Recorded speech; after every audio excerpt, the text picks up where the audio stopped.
Well, good afternoon to you. 306 your News Talk 105.9 WMAL, where we're making sense of the news. Coming up, G. Van Fleet is with us. She's a survivor of Mao's Cultural Revolution in China. She'll talk about what she's seeing in America today as yet another political official, this time the former president of the United States, is arrested and mugshotted. More on that coming up. Bill Wolf will be with us at 4:30, Republican Virginia State Senate candidate. We'll discuss what's happening in the Commonwealth when it comes to Virginia's children and the schools. And then Mike Davis is here at 5 o'clock, the founder and president of the Article 3 Project. We'll talk about the left jailing its political opponents over and over and over. Things have gotten intense.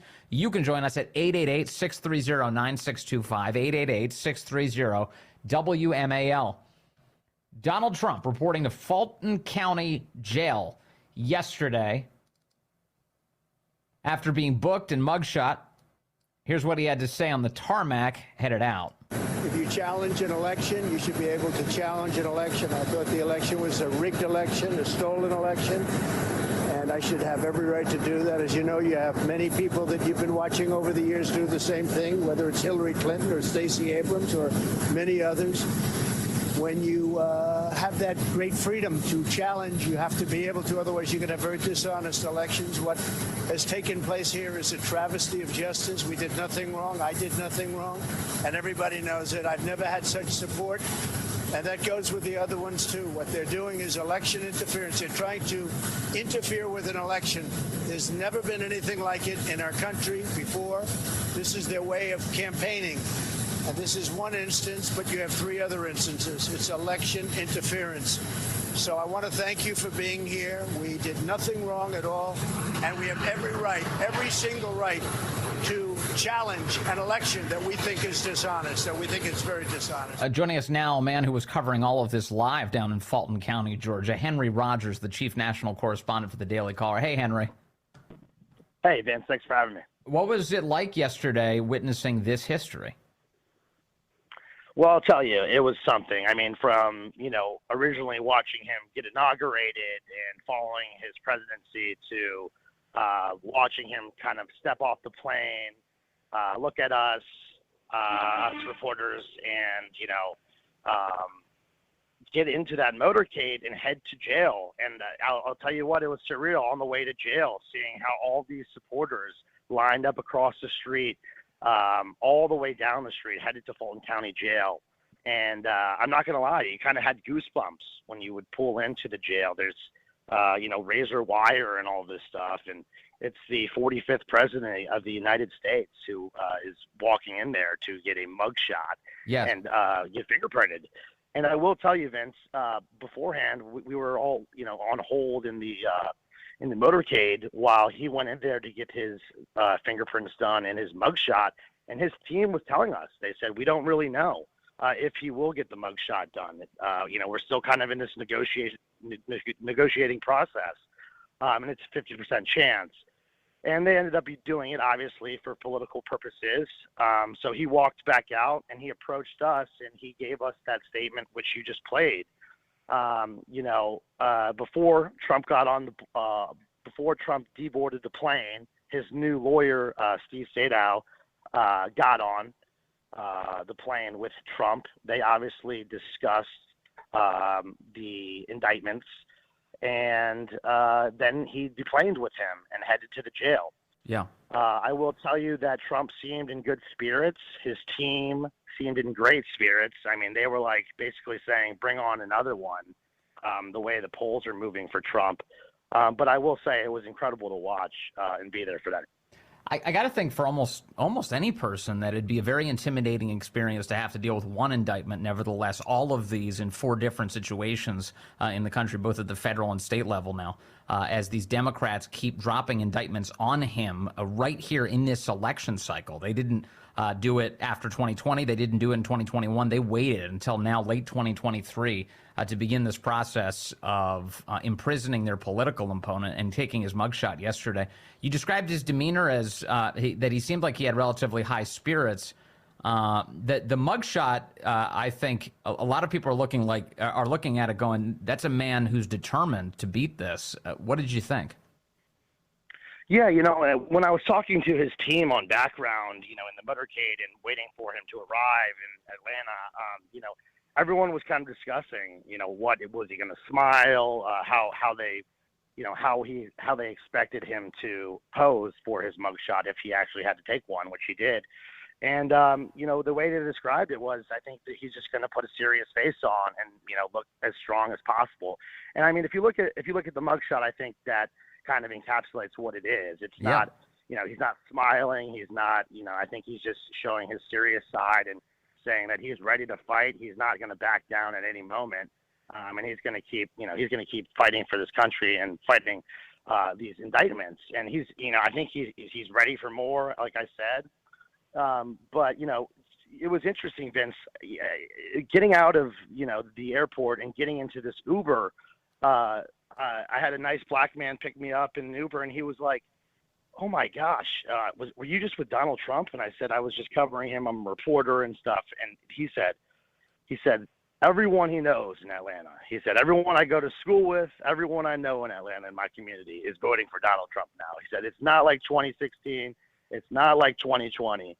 He said, "Everyone I know is voting for Donald Trump now." And I just thought it was kind of interesting because I remember people that I knew having the complete opposite action, just several years ago. So yeah, I thought that was an interesting note. Very interesting. In fact, there's a number of videos now rocketing across social media of people either outside the motorcade or watching this on television, reacting to all of this. I just want to play some examples here. Here is this is a black neighborhood in the vicinity of the Fulton County Jail, at least on the motorcade route. And as the motorcade drives through, people are chanting "Free Trump." Listen to this.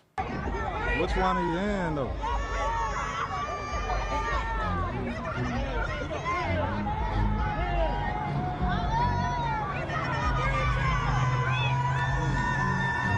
Free Trump, they're screaming.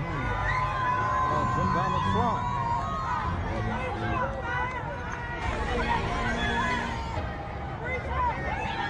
Free Trump. Outside of Fulton County Jail, there's an organization, you see them on TV every so often, Blacks for Trump. This is what they were yelling.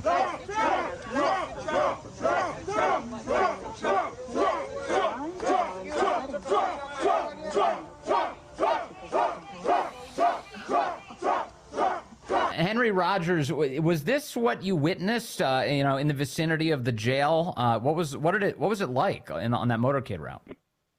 Right. So it was a direct straight shot from the airport, and on that route, that one route pulling into the prison, it's an all-black community, as you said. The streets were like filled. I mean, it was packed, and I saw a few negative signs, but everybody else, Vince, everybody else was a black person who was screaming "Free Trump" or just screaming, like waving, looked excited, looked happy, looked joyful. Not like joyful that he was going to jail, joyful that, that Trump was there, just like they thought it was the coolest thing in the world. And I did see so many people saying "Free Trump." There were signs that said "Free Trump."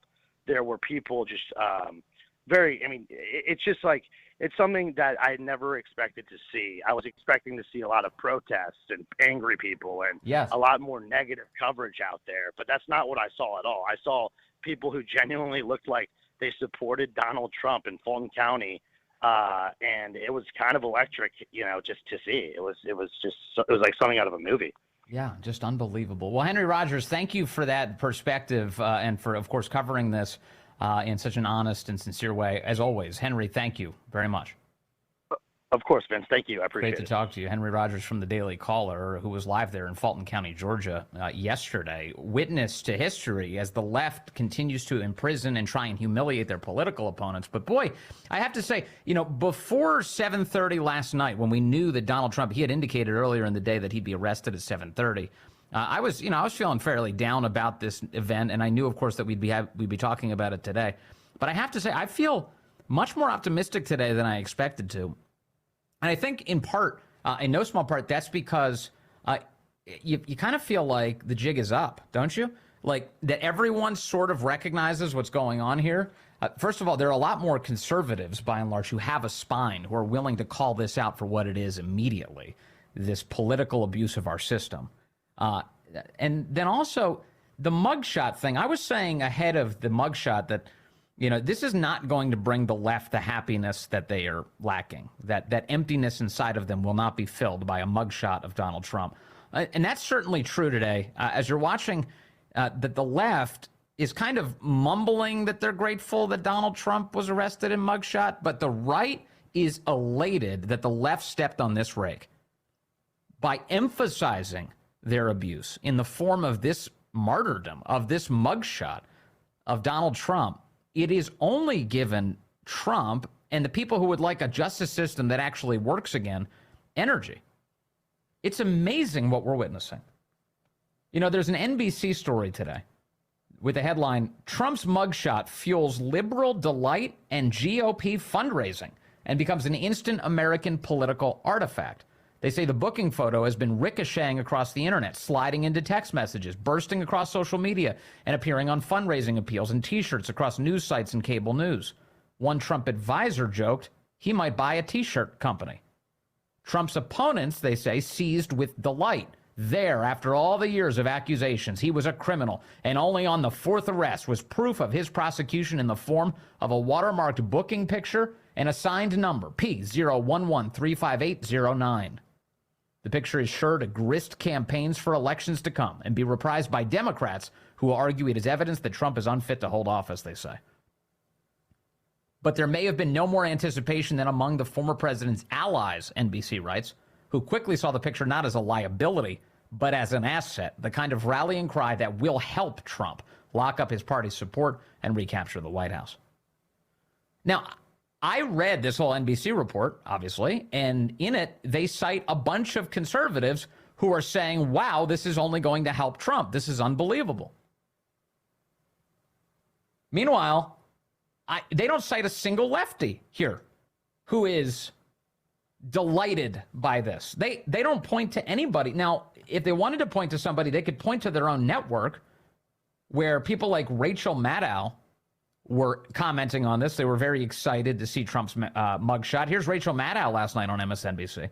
Well, just now, in the last few moments, the sheriff has released that mugshot from former President Trump. The faux gravitas is always so amazing during these events. I'm saying we should slow down here just for a second because this is serious stuff for the nation, for who we are as a country. We have never before had a mugshot of a United States president, current or former, but now we do. Here it is. Criminal defendant and former President Donald J. Trump, presumed innocent until proven guilty, in accordance with the rule of law, for his sake and for ours. Whatever you think of the photo, this is not something to take lightly. Our constitutional republic depends on the very basic concept of rule by law, not rule by man. I love how, look at the projection here, pretending like she's on the side of the Constitution. Constitutional standard under which a president is still just a citizen, and all citizens have equal standing before one system of law, which applies equally to everyone. Trump is beneath the law. That's the way he's being treated here. The rule of law and the health of our democracy depend not just on the conduct of this criminal case, but on our ability as citizens to take this with the sort of heft that it needs. Oh, my gosh. All right, well, whatever. Let me go to the phones, and I've got more audio for you because there's a lot of reactions to this mugshot. He looks hard. The guy looks like he's ready to fight in this picture. Let's go to 9A calling in from Baltimore City. 9A, good afternoon. You're on the Vince Coglianese Show. Hi, Vince. It's really good to talk to you. I love your show. Thank you. I work in the Maryland pretrial facilities in Baltimore City. I'm in and out of all of them. There's 9 facilities down there. And during the 2020 election, there was just terrible vitriol for Donald Trump. People were talking about they wanted him drug out in the street and hung, and so I never spoke out about anything. I had to keep quiet, but yesterday and today, I'm coming into work, and these same people are saying things like, "What is wrong with these people? Why don't they leave this man alone? This is crazy." The people I would have never thought to defend him are speaking up for him, and they're saying it out loud. I've never seen anything like it. These are people in pretrial facilities in Baltimore? Yes, they're correctional officers, and the majority are African American officers that work there. So I've never seen this kind of support for anybody with the views that Donald Trump has. I mean, it's always been, if you were a conservative, you had to be undercover. Now I've never seen anything like it. I'm stunned. You're detecting a meaningful change, and that is since, say, 2020? Yes.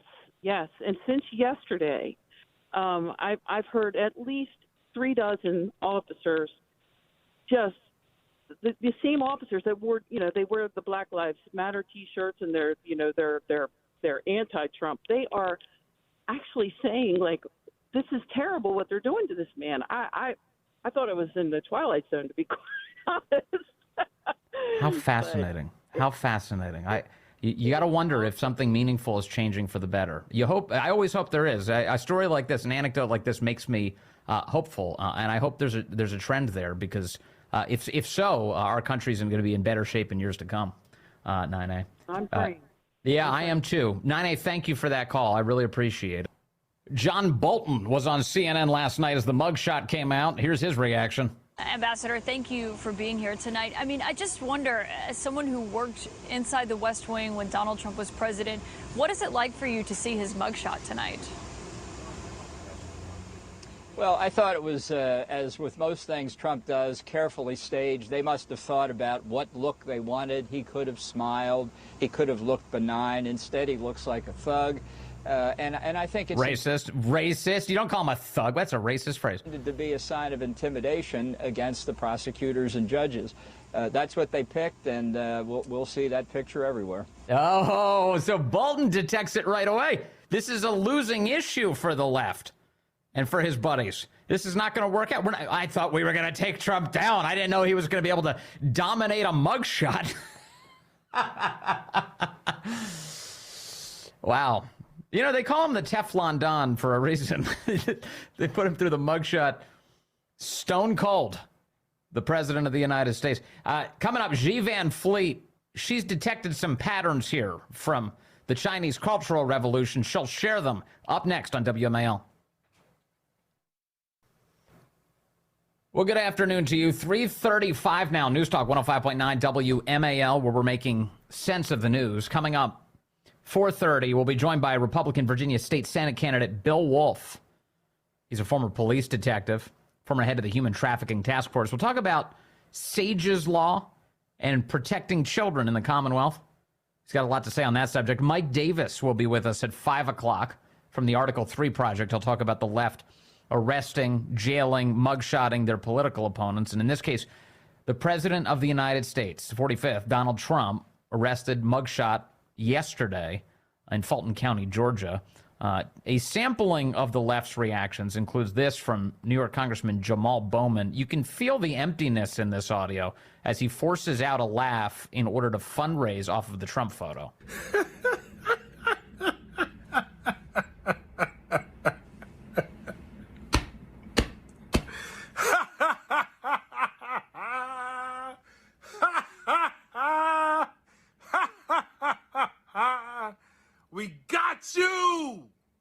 We got you, and more to come.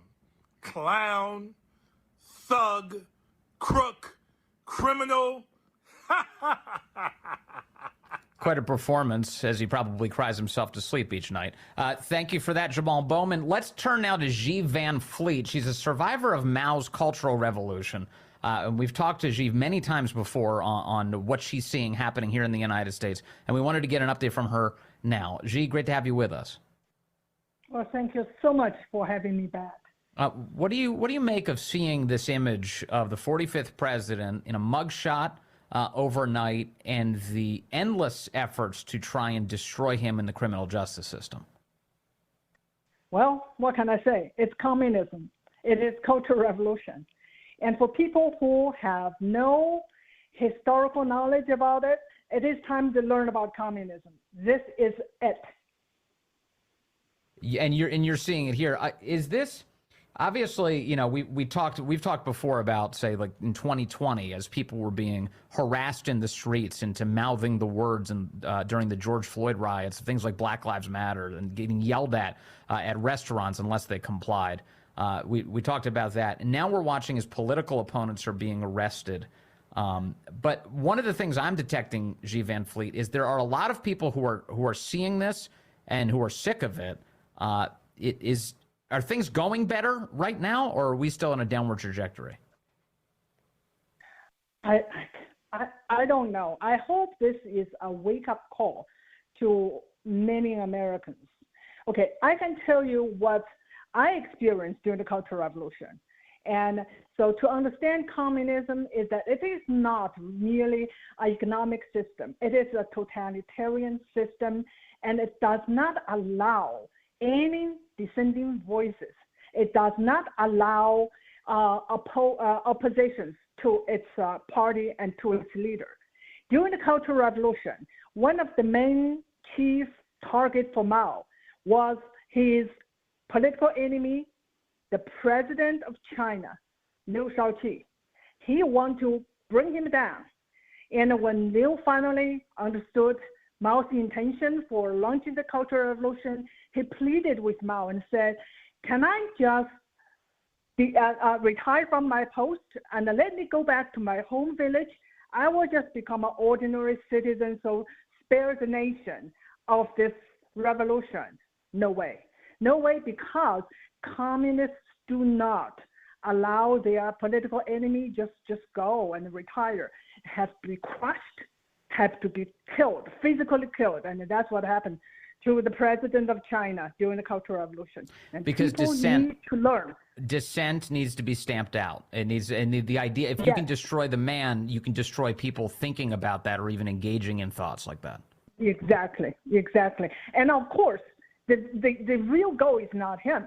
The goal is to show people, anyone, even the president of China, if he dare to oppose me, they all have to be gone. And that is what Trump told us, and he's totally right. They're not after him. They're after us. They're after not just Trump, but Trump's advisors and attorneys. Yes. But eventually, it's the supporters, people like us. We will be next. And some already have been. And some already have been. You've got people who were sitting in solitary confinement in a D.C. jail in the wake of January 6th for extended periods of time. You have pro-life people who have SWAT teams showing up at their homes. You have parents speaking up at school board meetings who are considered domestic terrorists. Clearly, the weapon of government, this tyranny, has been turned against an array of people, all dissenters of the current regime. Yeah, but I have even worse news for the people who are cheering, because after everyone like us were taken care of, it's next is them. Yeah, they will be the next, because no one would allow to raise any noises. The only thing you could do is follow and obey. So that's something they need to learn. Even though they think they are winning, they think they are on the winning team. So one of the things that I've noticed about communist regimes is they still will pretend to hold meaningful elections where they say, oh, this person was chosen in an election. And the elections will be fraudulent. In our current environment, there's an effort to remove Donald Trump from the ballot entirely, to deprive the voter from having the ability to make a decision of whether or not they'd like Donald Trump to be president again. Does this fall in line with your experience? Yes, of course. Communism is above all deceptive. It always show itself as something great, as something good, for the greater good or for your own sake. It's always that way. And so when Mao got rid of his enemy Liu Shaoqi, we were taught he was the one to really destroy our system, our way of life, and to put us in the old society where we were the oppressed. So it's all those BS. And it's always that case, always here the same way. They're now defending so-called our democracy, right? That's what we're told. Same tactic. They're communists. They are. They're no longer Democratic Party. It is becoming a communist party. Yeah, as our friend Mark Levin says so frequently, they're Marxists. What do you think we should do about this, Xi Van Fleet? What, with the time we have as a people, how should we use it? Get involved. You got to get involved. You can't just sit there and complain. That's what happened to me 2 years ago. I got involved. I participated in the local organizations and be part of the bigger group. And then that's how I made my voice, went to the school board, and then now I become really a voice. And that's what everyone should do. Get involved. Yeah, I totally agree with you. Well, Xi Van Fleet, thank you as always for speaking up. We genuinely appreciate it. You're always one of the first people we think about when we want the big picture, and we're grateful that you can give it to us with your perspective. Thank you so much. Thank you, Vince. Xi Van Fleet, again, a survivor of Mao's Cultural Revolution, sharing her perspective with us today on this remarkable news.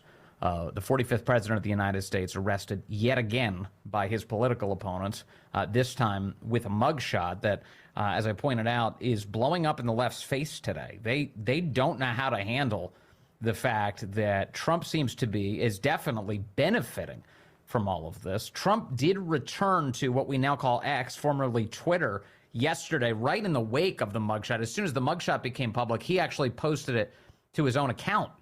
And began sharing it there and has begun a fundraising initiative off of it. They're selling merchandise with the photo of it. It has been apparently wildly popular. All sorts of people selling that merchandise, that photo on T-shirts, and I'm not surprised. I'm going to be the owner of one of those shirts at some point soon. I'm confident of it. The Atlantic is panicking today. The Atlantic, a ruling class magazine, they have a headline, "The Mugshot is a warning." The mugshot is a warning. It's written by a woman called Megan Garber. She says Donald Trump's booking photo was supposed to be an exercise in humility. He turned it into a threat. She panics. The piece starts on the Greek myth of Medusa. Of course it does. And suggests that Donald Trump is very much like Medusa. She said he is Medusa, reconfigured for the age of mass media. Once you look at him, your fate is already sealed. Last night, the 45th president became inmate number P011-35809 of Georgia's Fulton County Jail. Trump had his mugshot taken. It was shared with the public. We looked, of course, and he was prepared for our gaze. Hair, makeup, angle, pose. In the portrait, it is a portrait in the end. Trump glares directly into the camera. He seethes. He glowers. He turns in a studied performance. Photos like this are typically exercises in enforced humility.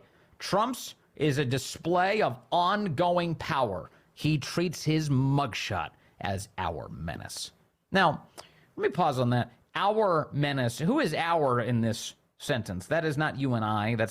We're not in the same boat as Megan Garber in the Atlantic. No, our menace is the ruling class. Our menace is the establishment. Our menace is the deep state. Our menace is the former presidents, except for Trump. Our menace is the James Comeys of the world, the John Boltons of the world, the Christopher Wrays of the world. Trump's defiance is righteous indignation. Saying, go ahead, take the picture of me. That's fine. I'll use it to my advantage. And boy, has he today. So now you've got places like the Atlantic panicking that he dominated them in a photo. It's so crazy. It's so crazy. I was sharing some audio with you when we were talking to Henry Rodgers. I have more of it, of just random people reacting online. This gentleman was watching Trump's motorcade on TV and said, I'm voting Trump now. I don't mean no harm, and I don't give a damn who this offends. But if that nigga Trump get convicted of this crime and he can still run for president, I'm voting for his ass. I'm voting for that I'm voting for him. If that gets convicted and he can still run for president just to see what the he do, because that funny now, Trump is funny as hell, I'm voting for him. I'm telling you right now, okay? So just miss me with it. Make America great again. Make America great again. I'm voting for him, he said. I'm telling you right now.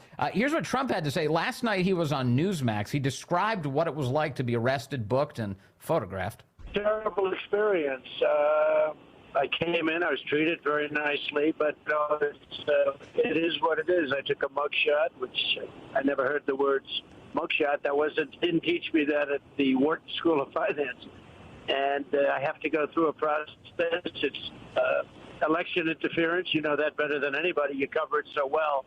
You just did a fantastic job, I have to tell you, for the listeners. Fantastic job, Greg. But it's a very sad experience, and it's a very sad day for our country. It's a very sad day for our country. No kidding. No kidding. Let's see. Let's take a phone call. We've got Bob in Washington, D.C., line 1. Bob, good afternoon. You're on the Vince Coglianese Show. Hey, Vince, how are you? Good, sir. So Trump will certainly be fundraising off of that charming mugshot photo. Yeah. I mean, we all know that. Mm-hmm. How much of that money do you think is going to go to the legal defense fund of January 6th defendants? It's a good question. Do you think more of it should? Some of that money should go to the January 6th defendants. I just asked you a question. How much of that money do you think will be going to January 6th defendants? Well, I think the answer at this moment is none, because he hasn't announced any such initiative. So you don't think any is going to them? No, he's fundraising for his own campaign and legal defense. For himself. You know what? I was there on January 6th. Our government made war on loyal citizens of the United States. Where's Trump? What? Bob, you still with me? Now that he's got a fundraising opportunity, what's he going to do for them? Yeah, it's a great question. I don't have the answer. Yeah, well, why don't you get in touch with him? I think you're in touch with him, aren't you? I'm not in touch. No, I wish. I'm not in touch with Donald Trump. This is actually a question I've raised to Julie Kelly many times, who's covered January 6th so well through these past couple of years. And she's expressed concern before that Donald Trump wasn't as openly and publicly and aggressively supportive of the January 6th defendants as he should have been in those early months. I know in the intervening time, you recall, he recorded a fundraising video with them in the form of the national anthem that they sang from inside of that jail. He also recited the Pledge of Allegiance in that. I think it became the #1 song in the nation. And I know that he has expressed and apparently given some support to the January 6th defendants. So all of that money from the January 6th choir, it went to the January 6th defendants? I don't know the answer, Bob. Of course you don't. What do you mean? Of course I don't. I don't know the answer. I don't know how to help you. I'm not Google. I can't answer that question right off the top of my head. Bob, you still with me? Yes, I'm with you. Yes, I'm with you. Okay. Go ahead. You're here to profess your love for Trump all day, every day. What about the January 6th defendants? What about them? We've covered the January 6th defendants so much on this program. How much money is going to them? How much money is going to them? It's a great question, and it's a good inducement for me to look even deeper into it. I appreciate that. You should do that. You should do that. Okay, Bob. Thank you. Goodbye. I appreciate the call. Again, the silliness of this. We've covered the January 6th defendants with aggression that you're not finding elsewhere in the media here. And the question of Trump's support for them has been routine on this program, including in our many conversations with Julie Kelly, who has offered the single greatest reporting on this subject in the country. So appreciate the call. All right, let's take a phone call. We've got Nick calling in from Purcellville, line 1. Nick, good afternoon. You're on the Vince Coglianese Show. Hey, Vince, I got an answer for Bob. Trump is going to become the next president again, and he's going to pardon all those people January 6th. He did say that. Yes, he did. Yeah. He can't do everything. Yeah, so Donald Trump has committed to pardoning so many of the January 6th defendants. I don't know I think he has some qualifiers for people who may have committed acts of violence or attacked the cops. But so many people who went into the building, he has pardons awaiting them, he says. Also, just a quick glance, he has said that he made contributions to their legal defense fund. And of course, as I mentioned, all of that money that was raised by the January 6th choir, apparently run by Ed Henry, you remember him? Apparently went to the January 6th legal defense fund. If we find out differently, I will let you know. It is 3:59.